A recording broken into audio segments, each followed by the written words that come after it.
من أروع ما قال الإمام علي رضي الله عنه: لن يقاسمك الوجع صديق، ولن يتحمل عنك الألم حبيب، ولن يسهر بدلا منك قريب.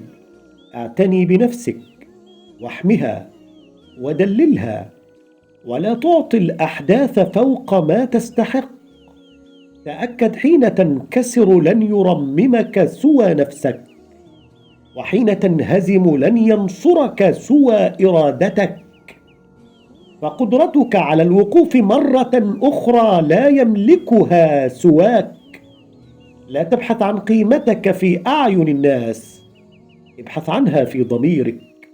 فإذا ارتاح الضمير ارتفع المقام، وإذا عرفت نفسك فلا يضرك ما قيل فيك.